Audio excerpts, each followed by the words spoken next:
we're back with yet another countdown. We had to do it. We had to go back in time to the 1950s. We're doing the top 50 albums of the 50s. Me, Nathaniel Ahart, you know where it's at. I mean, this is just this is going to be so fun. And I don't know about you, man, but I've had a blast learning some of this music that I mean, some of it, man, I had never heard before, and I'm just so glad that we're doing this. It's gonna hopefully shine a light on some really great music. Absolutely, man. I was even saying this in my last review, how much I've really fallen in love with the 50s and learning about all this music. It really has become one of my favorite decades for music, period, and has produced what I found to be some of my favorite albums of all time, like right at the cream of the crop, And yeah, I mean, of course, we'll get into it. And look, I also want to say that I don't think that there's a single bad album or less than, decent album on this entire list. So you might hear me complain, but you probably won't be hearing me yell too much on this countdown at all. Yeah, no, I was But also very pleased with the results. Everybody that voted did an amazing job. I think our list, I'm quite pleased with. I mean, there's some things I would have liked to see a little higher, whatever, but overall, I think it's great. yeah, I agree, man. And yeah, can't wait to crack into all these. Yeah, well, let's not waste any time. Let's get right into it at number 50.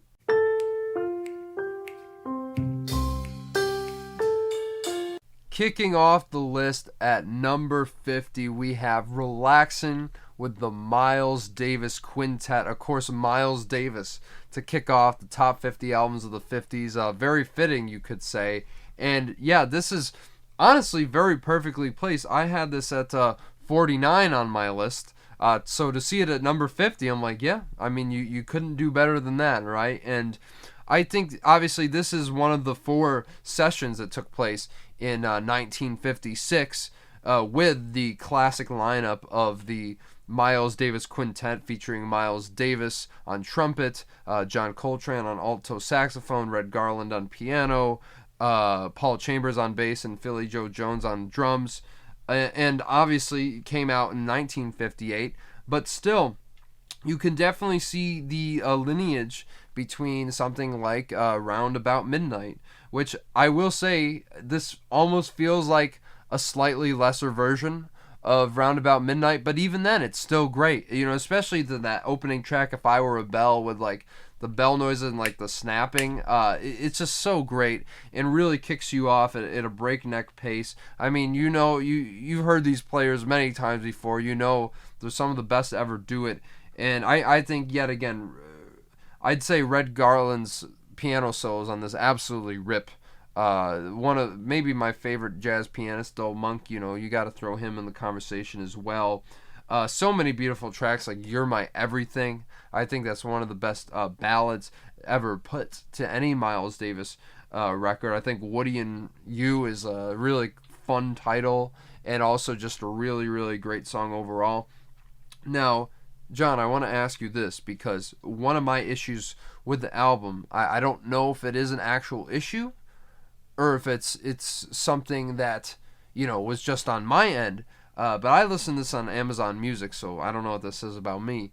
But one of the tracks in the middle, I could hear like pops in the recording, and I would have loved the track if it didn't keep like popping in my ear every few seconds. Like it felt like it was breaking up a little bit. And did you have that at all when you Man, I listened didn't to it? notice that. Maybe because I wasn't listening on headphones, but I didn't hear that, so Hmm. it didn't Well, affect this my experience. I don't know if this entirely proves my theory then, because I think Amazon Music might just have a shittier version, to be quite It's frank, possible. of this. Yeah. So I'm like, I really need to hear this again because I think this certainly could have been higher in my ranking had it not been. But yet again, it's not anything new for Miles Davis, but it's still a great record. It's not my favorite of those four albums from those sessions, but yeah, I mean, I think it's perfectly placed. I think it's a great way to kick off the list. Oh, absolutely. I mean, you got to have Miles Davis, and I'm sure this won't be the last time we see him. But yeah, love Miles. This album, really great. I mean, didn't make my list, not quite. It would have been close, probably.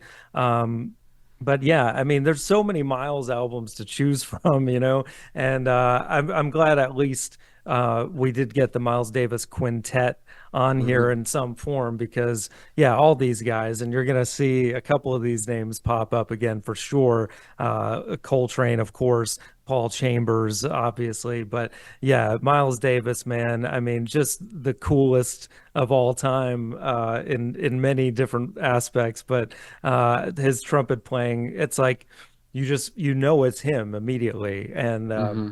even this far back. I mean, uh, going back to the mid 50s, but this, of course, like you said, came out in 58, was released then.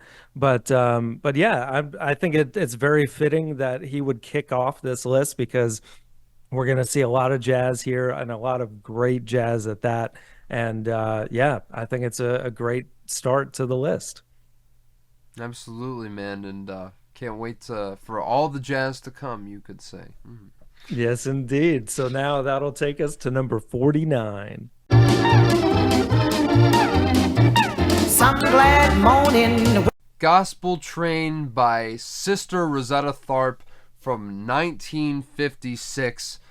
So glad to see Sister Rosetta Tharpe on this list, and I think she needs to be a lot higher with this album because this is definitely near the upper half of my list for certain. And I'm just glad that she's on here at all because look, you wouldn't expect a gospel album to make the top 50 albums of the 50s, right? But the thing that's so great about Sister Rosetta Tharpe and what she instinctually understood was, all these guys who came after her, like, they were all taking from gospel, and yet everyone, like, saw it as so controversial. But she's like, I've been doing this the whole time.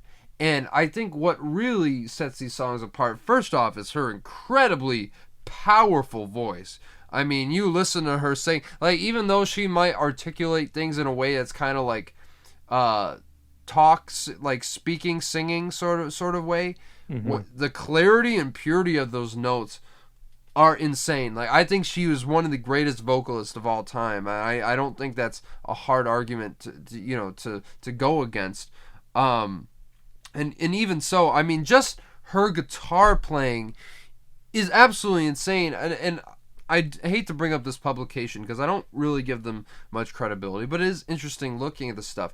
Rolling Stone recently ranked her in the top 10 greatest guitarists of all time, and while I personally wouldn't put her that high, it's not really hard to see why, especially because she really influenced, like, she's probably the most influential guitarist of pre-rock and roll music because I mean, she was ripping solos on this album in particular crazier than even Chuck Berry could, which is really saying a lot, especially on songs like All Alone. There's, like, the way she bends the notes on her guitar was, like, so far ahead of its time, and I just think she was just an absolutely amazing guitar player. I love the gospel tinged vocals, even though, like, they might sound a little bit dated on, like, Up Above My Head There's Music in the Air. Like, that is my favorite track on this album, and I just think epitomizes that gospel feel more than any other song on here. But of course, just yet again, I love the slow contemplative songs like Two Little Fishes, Five Loaves of Bread, recounting that famous story about Jesus from the Bible with just such a powerful restraint. And then she lets loose at the end, and it's just unbelievably very euphoric. Of course, Fly Away is another absolute favorite of mine. 99 and a Half Won't Do is a great album closer. I could go on. There's so many songs that I do love. Ain't No Grave, Can Hold My Body Down, that sort of thing. Yeah, I mean, I'm really glad that, someone like her made the list because sometimes I don't think she always gets the respect that she's due. I believe she was just inducted into the Rock and Roll Hall of Fame as late as 2018. Which is kind of insane considering how she influenced literally all the people we'll probably be talking about in this countdown. But yeah, I absolutely love this album. It's one of my top 250 albums of all time, and I'm really glad to see it make the list. Though I think it should be a bit higher. Yeah, I'm really glad it made the list as well. And I actually it was on my list at one point, but then it got Yeah. knocked off because it Shame was on towards the you. bottom of my list. But really glad to see it because I mean you basically said everything I wanted to say, all the same favorite tracks as well. The only thing I would say is like even though it is a pretty short album overall, a lot of these songs are like under 3 minutes long. Yeah. It does start to get a little repetitive for me personally, but as far as like the being such an influential pioneer and just multiple aspects, but certainly guitar wise and like you said just an amazing voice. Yeah, I mean she kind of had to make the list, so so glad that she just barely did. Yeah. Very happy about that. Yeah, absolutely. Well, that guys will now bring us to number 48. I'm a fool to want you. Lady in Satin by Billie Holiday from 1958, her second to last album, and definitely a really strong one. Wasn't on my list. My Billie Holiday album of choice is Billie Holiday Sings. But, you know, a lot of her albums are very similar, especially from this period.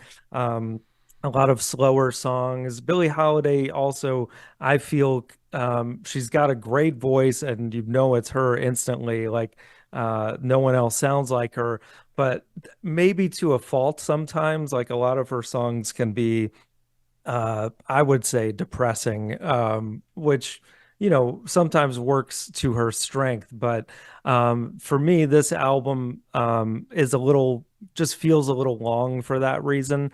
Although there's some great tracks on here, like "I'm a Fool to Want You" and "You Don't Know What Love Is." Some really good standards here. The production is really strong throughout.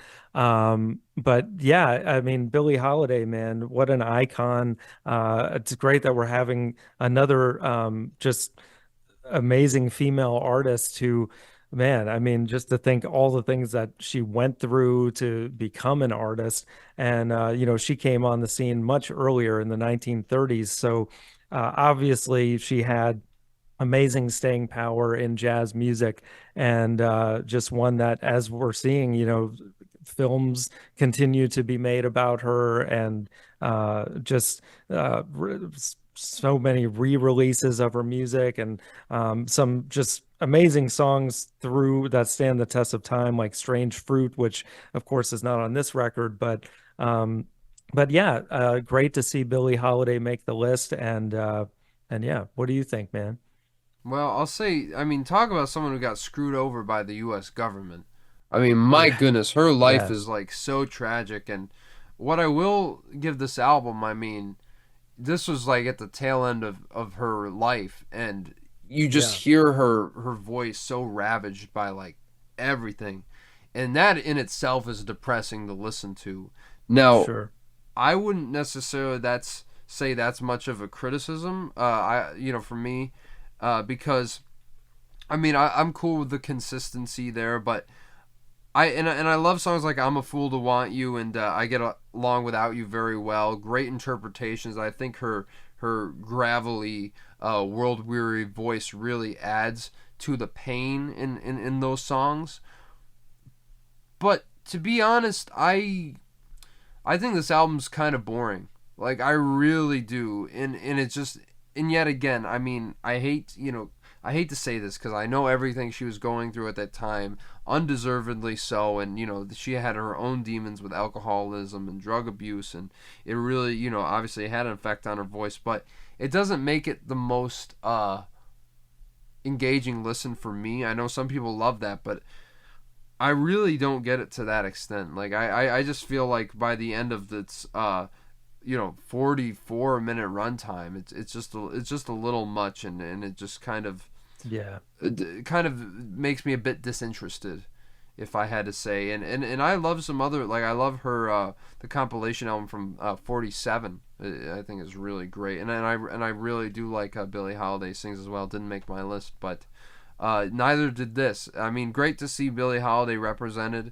Great to see two female artists already there's already going to be a diverse countdown. But yeah, I don't.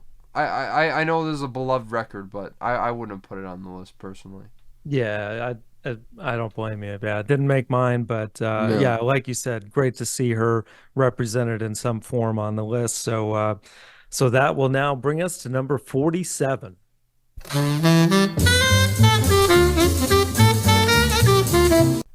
Thelonious Monk and Sonny Rollins from 1956, two jazz legends, one album. Though this is obviously very much a Thelonious Monk album more than anything, and it's great to see both of them appear on the list for the first time. And this is honestly one of my absolute favorites of all time, really. I heard this record and I was like, oh, this is right up my alley. Just really breakneck hard bop from start to finish, especially with their reinterpretation of The Way You Look Tonight. Like that melody, the way they bend it is so ingenious and so memorable in its own way that I think it stands out. And this is, of course, this predates even the Sinatra recording of the song, which is, I think, is like the definitive recording. But yet again, what a way to reinterpret an American standard in such a memorable type of way. And of course, you also gotta love I Want to Be Happy as well, which features Rollins on here. But after a certain point, I mean, these sessions took place in 53, 54, and two dates in 54 in September and October. And, obviously he wasn't there for all of them. And so once you get to the middle of the album, you get Workin' Nutty, which are, Monk compositions, and playing on drums, because I believe Art Taylor's on quite a few other ones, but we also get the other Art Blakey, who I think we both agree is probably the greatest jazz drummer of all time. And the thing that absolutely elevates these songs, because Work is my favorite track on this album by a hair, it's really those Art Blakey drum solos, man, because I'll say right up, because we're going to get into it, I'm not the biggest fan of a lot of drum solos, and maybe this is just a personal preference, but I sometimes feel like it breaks a lot of the tension in the song, and I'm not really drawn into it because I just want to hear like all the notes people are playing. And but the thing that's so amazing about Art Blakey, right, is in his solos, like you hear him hitting the hi-hat and he's staying in pocket the whole time and he's doing all these other crazy things, and you're just like, how the hell is he able to do this? He's incredible, and you get, yeah. Dude, it's incredible. And as you said, like, I think you were just saying right before we got on here, like, just his intros and the way he comes in is very, I think on Nutty too, like, it's very accentuated, and it really has such a groove to it, and it's just such a great feeling. And his transitions, man, are just like perfect. Yeah, it's unbelievable. But even then, like, all these songs are great. I think Friday the 13th, it's really like the 2.5 minute mark when it really gets great to me and starts picking up. Of course, Rollins coming back in on that track, but I really think this is one of the best and most underrated albums of the hard bop era. This was in my top, I believe maybe even top 5. I'm going to double check that real quick, but it's one of my absolute. Actually, no, it's in my top 10. But it is in my top 50 albums. I'm throwing around all these numbers. I'm sorry. I hope I'm not confusing you. But regardless, it's one of my favorite albums from the 50s. So I think it should be a lot higher. But, definitely check this one out if you haven't, because it doesn't seem like it made a whole lot of people's list. But it absolutely should have. And, absolutely love this record. No, yeah, it's really strong. And, it probably would have made like my top 55 had we gone that far or something like that, but didn't quite make my list. But yeah, there's a lot to love here, and especially like what you mentioned about Blakey on those couple tracks. I think probably if he was on all 5, I would have loved it that much more. But yeah, I mean, absolutely another jazz icon here, or as you said, Thelonious and 2 for Sonny 1. Rollins. Yeah, I mean, both great, and probably not the last we'll hear of all 3 of these guys, let alone maybe some others. But yeah, absolutely, man. I'm glad for your sake that this ended up making the final cut. Me too. So yeah, that'll now bring us to number 46.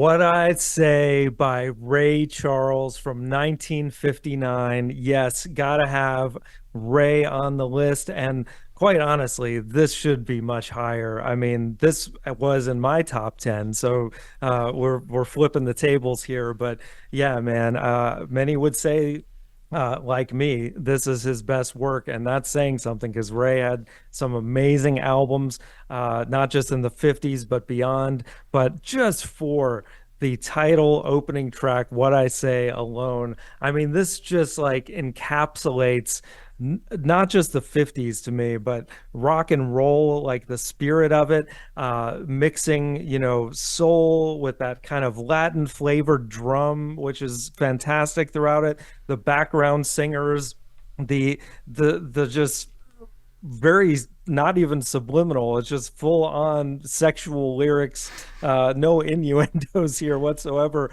with him making the moaning noises and the girls echoing him at the end of it. It's just such a fun song, man. And the lyrics are so playful, and that's just that song. I mean, there's also some other great tracks on here, like That's Enough and Jumping in the Morning, You Be My Baby. I mean, so many just fun upbeat songs, and Ray, just one of the greatest vocalists of all time. And of course, this was produced by Ahmet Ertegun, as many of his albums were. And I think 1959 may be one of my favorite years in music history at this point. I'm going to say that probably multiple times on this countdown, Yeah. but this is another perfect example of it, where the sound is so crisp, like you feel like you're in the room with them when they recorded it. And yeah, it's just lightning in a bottle, man. I love this album. Well, I did listen to this again because I'd seen it made the list, and I've never like been in love with it. So I was like, let me check it out again. And I still don't get the love for this album in particular. It's good, and I certainly like it more than Lady in Satin. But here's my thing with it. The title track is just it's an insurmountable classic, and really, I mean, the fact that it pushed basically the radio having to reckon with like orgasmic sounds finally like breaking through the airwaves is just unbelievable, in just so groundbreaking in so many ways, and so pushed many boundaries in that regard. And I think it's historically one of the most important songs ever, especially from this era, and definitely one of the greatest songs in Ray Charles' discography.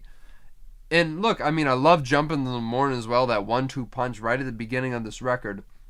But this, and look, I mean, this is going to be the case for a lot of these albums, so this isn't necessarily a criticism at the way albums are compiled. But a lot of these songs were just like singles, they were just kind of, or like previously unreleased Ray Charles material. It's just kind of thrown together, and you really can tell. Because you listen to You Be My Baby and it starts with like live applause, and I'm like, where the hell did this come from? It's just very jarring. I also feel Rock House is like a fairly wrote Ray Charles instrumental, and I don't think it does really anything that interesting to warrant its existence on this album. I feel like a lot of this stuff sounds like stuff he's already done before and done better in the past. I really like Tell All the World About You, and I love My Bonnie. I think is a really great interpretation there from Ray Charles. But then you get to That's Enough, and it just like ends so abruptly for an album that already feels very thrown together and scattershot.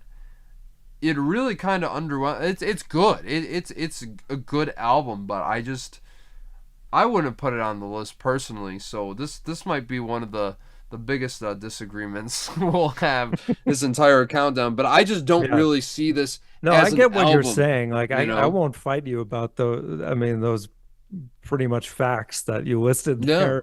But and yeah, I mean, I'm sure it was thrown together. Just imagining like, oh man, we got to jump on the single What I Say and like put an album out to go with it, So I get it, but I just and for me personally, like am I going to listen to a Ray Charles compilation instead of one of his Yes. many albums? Probably. This is still my personal favorite of his actual albums, but I know we'll agree to disagree on I that. guess I don't see it. I really don't. That's all good, Anyway. man. Well, that'll now bring us to number 45.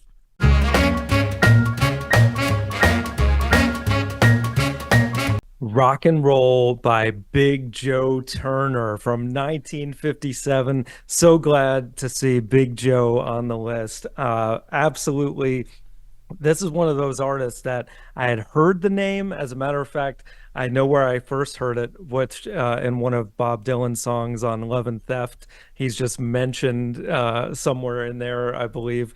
But you can see why, because I think and this album is very well titled. He is one of the pioneers of rock and roll music, and it's evident on here. I mean, the opening track, Shake, Rattle, and Roll, which of course went on to bigger success with I believe Bill Haley and his Comets, but the version here I would say is probably even better.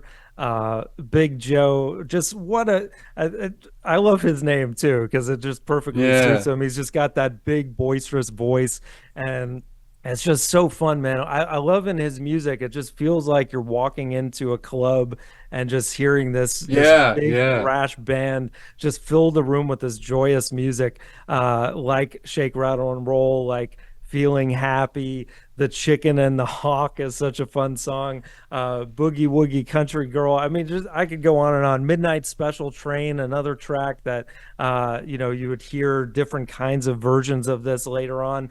But yeah, this guy from Kansas City, Missouri, man, who would have known that he'd be just one of these pioneers that unfortunately doesn't really get his due. Like sadly, I think he's very underrated. Not a lot of people talk about him, but I think he's right up there with people like let's just say Little Richard, Elvis Presley, Chuck Berry, the people that most people think of when they think of the pioneers of rock and roll. I think Big Joe Turner needs to be in that conversation. So glad that he made it here on the list. Yeah, and I will go further, John. I like him more than Little Richard and Chuck Berry. So Yeah, I with just see. I guess I'm not the only one. Yeah, No, but very similar. Similarly for me, it was a name I'd heard in passing, and then I finally checked him out. And I'm like, this guy is incredible, and especially the work that he did with Pete Johnson, playing the piano, man. Oh my goodness! I mean, how can you beat that? But yet again, this is really such a Rick rocking, well, not Rick.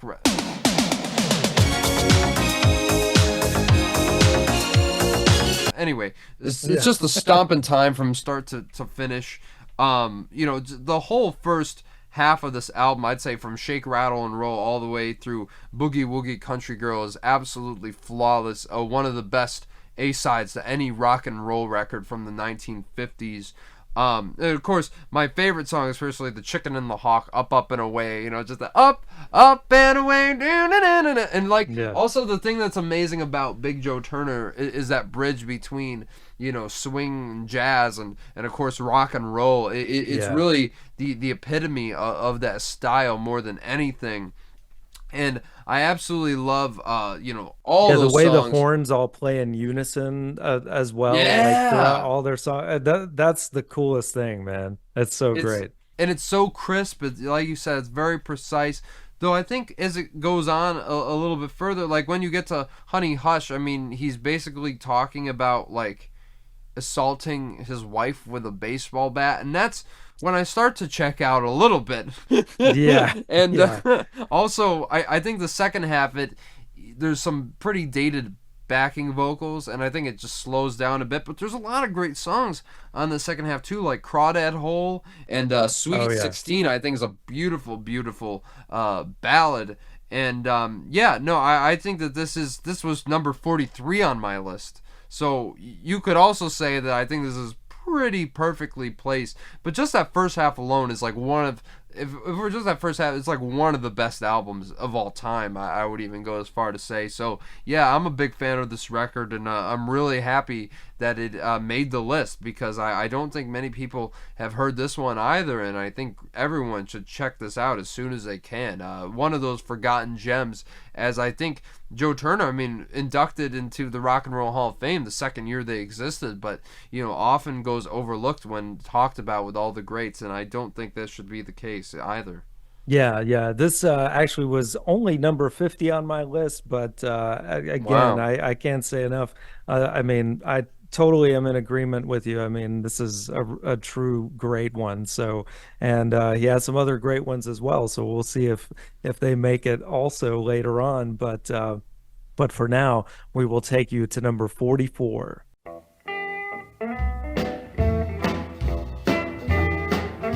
Moanin' in the Moonlight by Chester Burnett, aka Howlin' Wolf, one of the just most well-known blues artists of all time, and for great reason. I mean, this is a compilation album, so I don't know that I would say it's unfair that it made the list, but it's definitely great to see some blues artists make it.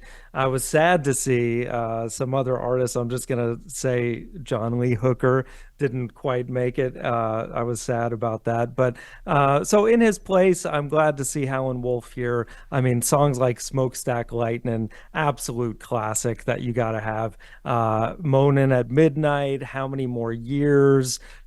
Evil, 44. Of course, like some other albums that we've already mentioned here, like I mentioned with Sister Rosetta Tharpe, it does start to feel a little repetitive. And, a lot of blues albums from this period did, to be quite honest, even though it is, I think, one of the greatest genres of music of all time, and really at the heart of most other great genres of music. But yeah, Howlin' Wolf, man, no one else quite sounded like him vocally, so he does stand out a bit in the pantheon of blues artists. So it's cool to see him make it, and I'm curious to see what you have to say. Yeah, I mean, I think this is one of the lesser repetitive blues albums. In the vein of John Lee Hooker, I'm sorry, I would definitely take this one, and it was on my list at one point. I I almost love this album. It's really close. Couldn't quite put it on. I think for similar reasons, but more so, some of the production on some of the songs a bit inconsistent, and a bit harsh. Maybe understandably so considering the era, but one thing that is harsh that I love is Howlin' Wolf's voice, because he has some of the greatest grit in the way he lets out his screaming howling voice. Quite frankly, is one of the greatest vocalists of all time. I would put him somewhere in the top 50 greatest singers of all time. Just so raw and just commands your attention. Of course, on songs like Smokestack Lightning, where it goes, well, Smokestack Lightning, Yeah. you don't get more iconic than that guitar riff, man, which really set off so many other artists, because he really is the father of the electric blues. It paved the way for so many people like Clapton and Jimmy Page, who followed in his wake. But so many great songs on here. Of course, Smokestack Lightning is obviously the absolute standout, but Evil as well, a great Willie Dixon cover. And yeah, so many things you could go on about. Very similar vibe, as you said, but yet again, I think this is a really, really strong album. And as soon as I heard it, I was immediately just hooked by his voice alone.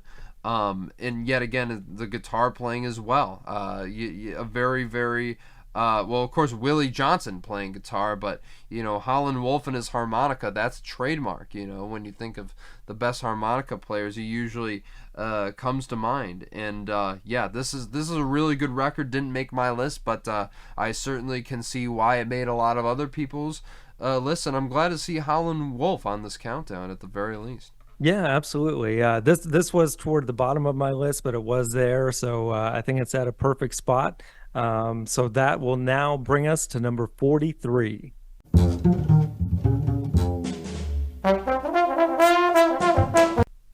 The Clown by the Charles Mingus Jazz Workshop, aka, of course, Charles Mingus, making his debut on this list from 1957. Funnily enough, this was number 50 on my list, and so it barely scraped its way on at this spot. So I'd put it a bit lower, but this is certainly a good spot for this list. And I will say, I mean, the first 3 tracks on this album is some of the best jazz that you'll ever hear. Like, hearing this, I was like, okay, this is probably one of my favorite jazz albums, from Haitian Fight Song to Blue Chi to all the way through Reincarnation of a Lovebird, which is easily my favorite track on this record for sure. And then you get to the ultimate title track, which single-handedly handicaps this album from being one of the greatest jazz albums of all time, because you get a corny ass narration from Gene Shepard, of all people. Yeah. And I'm just sitting here thinking, I'm like, this isn't a Christmas Story, Charlie. I mean, what the hell are we doing here? Like, it's not. It's got a lot of great moments interspliced in that song. And look, I've always appreciated Mingus for pushing. He's one of my favorite voices in jazz, of course. But I just listen to this, I'm like, why? And keep in mind, it's still a great album. It made my list. There's albums that I also love that didn't make this countdown or made my list. But really, this could have been so much better if it weren't for that title track. Totally Anyway, agree. Yeah. Interesting album cover. I will say that it definitely jumps out at you. And hey, I love this album. I love Charles Mingus. I'm glad it's on the list. But yet again, we don't need Gene Shepard on here. Yeah, I totally, that derails the whole thing. I was really quite honestly loving it up until then, and it was like becoming my favorite Mingus album until that happened. Wow. So yeah, and I'm not that big of a Charles Mingus fan, if I'm being honest. Like, I think a lot of his stuff may just be a little over my head, or whatever, or just not quite my style, but obviously just one of the greatest bass players of all time, just from a technical proficiency standpoint, and just like being innovative and ahead of his time. But yeah, this album, I could have done without it on the list, to be honest with you. Well, I will still say this is one of my favorite Mingus albums. Yeah. I really do, just because, I mean, the rest of it is so damn strong. Like, Oh, yeah. just that one hiccup, it just derails the momentum for me, but it doesn't completely ruin the album. Yeah, yeah. I mean, I guess it would have been a short album if had they taken it off. But it would have been perfect. It would have been absolutely perfect. Maybe so, maybe so. Yeah, But it is what it is. yeah. Oh well. So that will It's now great. bring us to number 42.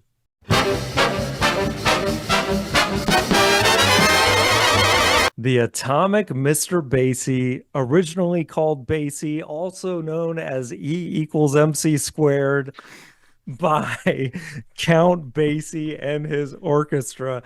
Oh man, I love some Count Basie, dude. Like, just count me in on anything, whether he's working with Frank Sinatra or Tony Bennett. But this is just pure, unadulterated Count Basie doing his thing. The swing, the big band thing, and it's just instrumental. But I absolutely love it. Like, and some of my favorite Sinatra songs, I'm waiting for those moments where the big band thing happens and you can just kind of like go, yeah, like, I think get so into it. Like, there's no downtime on here. Kid from Red Bank opens it up.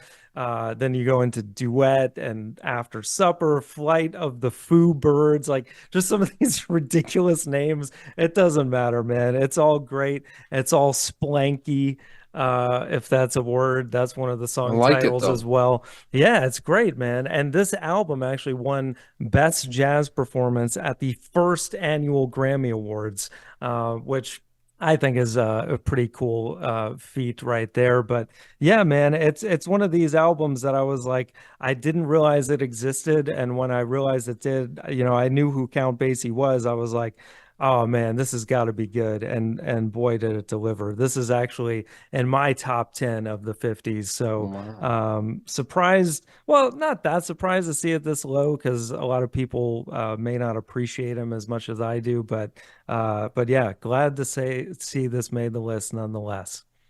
Well, yeah, you had me check this album out a couple of years ago, I think, and yeah, I think I have a theory here, because when I listened to the Miles stuff that was more big band, some of the stuff he did with Gil Evans, like Porgy and Bess, and of course Miles Ahead, which I really enjoy, but I don't quite even come close to loving. There wasn't like I appreciate the bombast and the energy. Of course, I love Sinatra, I love Tony Bennett, and I love the way Count Basie has been utilized in the way he collaborates with other artists. But yet again, like I like more, I guess isolated instrumentation, more solos, like in jazz, where you can really hone in on someone absolutely like going crazy on a solo. Here it just seemed fairly like I've heard this type of stuff before, but I think I like something to go with it. So I don't want to say it feels empty or anything, because obviously it's big and it's bold and it's brash. But I don't remember particularly loving the sound. Maybe I need to check this out again at some point. But personally, for me, yet again, maybe this is going to be a bit of a disagreement. This is maybe one of my least favorites on this list, which is not to say it's bad or anything. I mean, it's pretty decent, but not in love with it, and I personally would not put it on the list.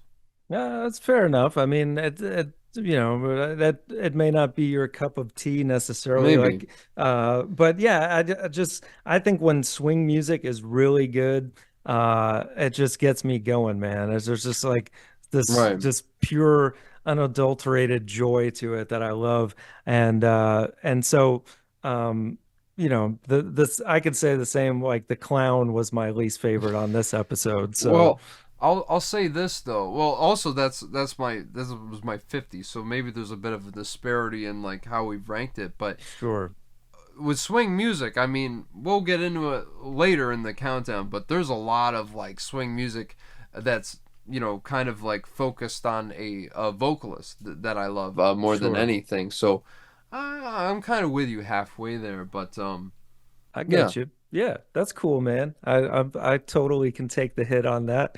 But now that'll take us to number 41.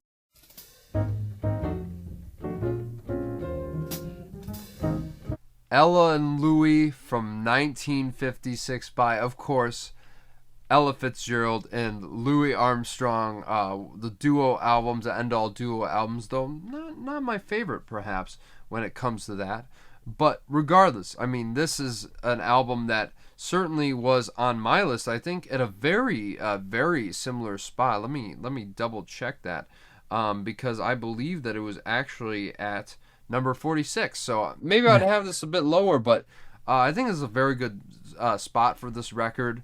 I think the chemistry between Ella and Louis is quite very synergetic. I don't know if that's the right way I'm phrasing it, but you know what I mean. The synergy between them is quite incredible, considering how vastly different their vocal styles are, and they're both extremely iconic singers.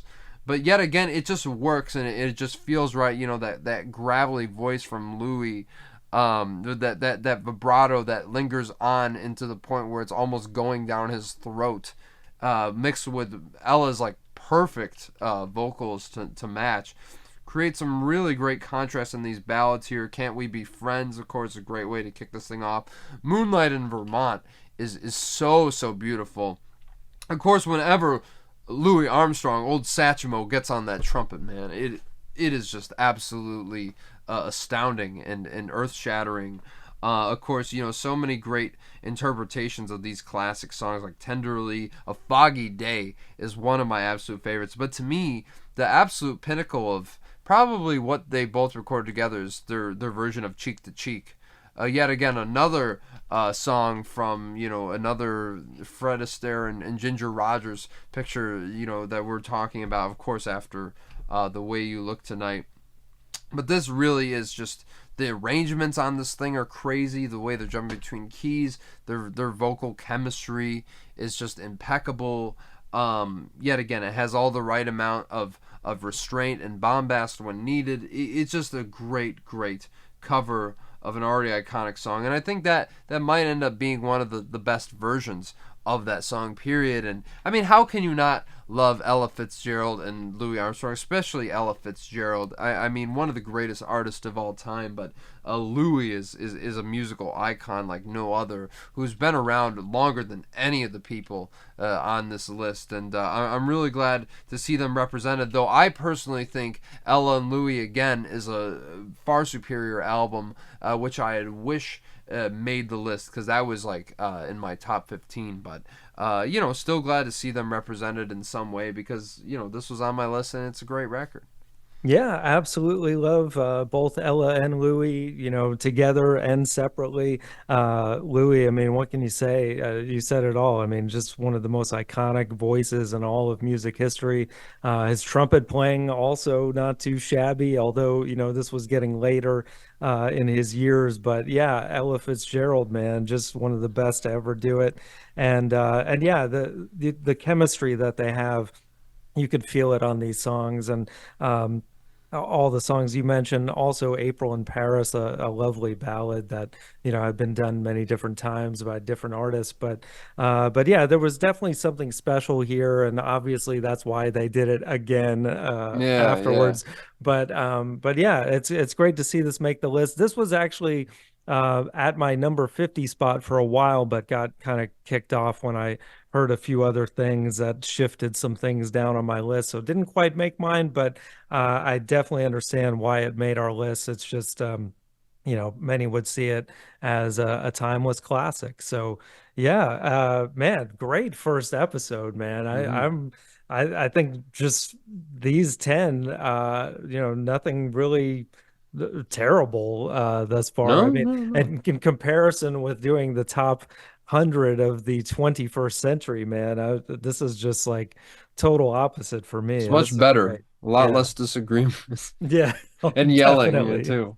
Absolutely. So I hope you guys have enjoyed this so far as much as we have, and hopefully you're seeing some of your picks if you did submit a list, which we did get quite a few. So thank you for all who participated, and please stick with us till the end of the countdown, because you're going to see a lot more greatness and hopefully learn some great albums like we have along the way as well. Absolutely, yeah. Yet again, there's a lot in store for you guys that I can't wait to talk about, and I'm sure John is on the same page there. And yeah, it's a great way to kick off the series so far, man. Yeah, and always a pleasure to do this with you, sir, man. It's just a great honor to be here counting down stuff with the great Nathaniel Ahart. Yeah, of course, and of course, if you don't know, the next episode is going to be on my channel, so you have to stay tuned for that. The true essence of a cross collaboration, like Ella and Louis, of course, a little bit different. But yet again, be on the lookout for next week's episode on my channel. And yeah, really glad to do this with you, John, and I can't wait for what's next. Yes, sir. We'll see you on the next one. Peace. Hey!